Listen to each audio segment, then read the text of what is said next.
Praise lord. దేవుని వాక్యం నుండి నిర్గమకాండము 13వ అధ్యాయము 1వ వచనం చదువుకుందాం. ఇశ్రాయేలీలలో మనుషుల యొక్కయు పశువుల యొక్కయు ప్రథమ సంతతి అనగా ప్రతి తొలిచూలు పిల్లను నాకు ప్రతిష్ఠించుము. దేవుడు తొలిచూలు పిల్లల గురించి చాలా ప్రత్యేకమైన నిబంధనలు కలిగినట్లు మనకు కనబడుతున్నాం. ప్రతిష్ఠించుము అనగా అది నాకు చెందినది. అంటే మనం సబ్బాతు దినాన్ని దేవుడు ఎట్లాగ ప్రత్యేకించాడో వారములలో ఒక రోజు, అలానే ప్రథమ సంతతిని కూడా ప్రత్యేకించాడు.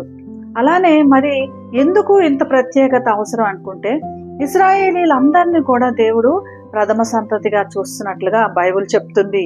వాళ్ళని నాకు ప్రత్యేకించిన జనము అని చెప్పడం మనం చూస్తున్నాం. దేవుడు ఇశ్రాయేలీలను బంధకములలో విడిపించబడిన వారుగా, అందుకే ప్రత్యేకించబడిన వారుగా చెప్పినట్లు కూడా మనం చూస్తున్నాం. ప్రథమ సంతానము అని చెప్పగానే మరి ప్రథమ సంతానమైన ఆదాము తప్పు చేశాడు, ఏసావు తప్పు చేశాడు. మరి ఆ ప్రథమ సంతానంగా పరిగణించబడిన సేతు కూడా చనిపోయాను అని రాయబడింది.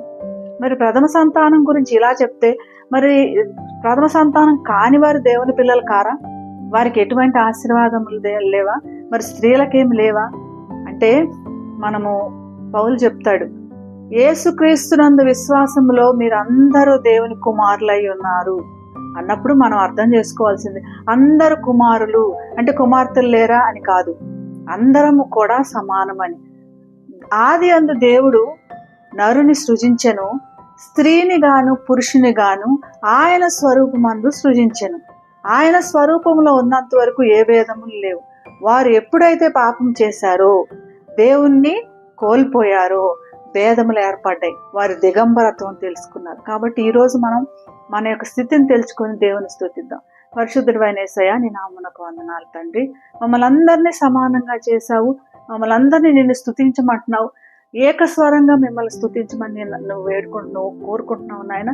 కనుక నీకు ఇష్టమైనట్లుగా మేము జీవించి అందరము తండ్రి నేను స్తుతించే వారంగా ఉండేటట్లుగా మమ్మల్ని చేయమని, మా అందరిలో ఏకత్వం దయచేయమని యేసు నామమున ప్రార్థిస్తున్నాం తండ్రి.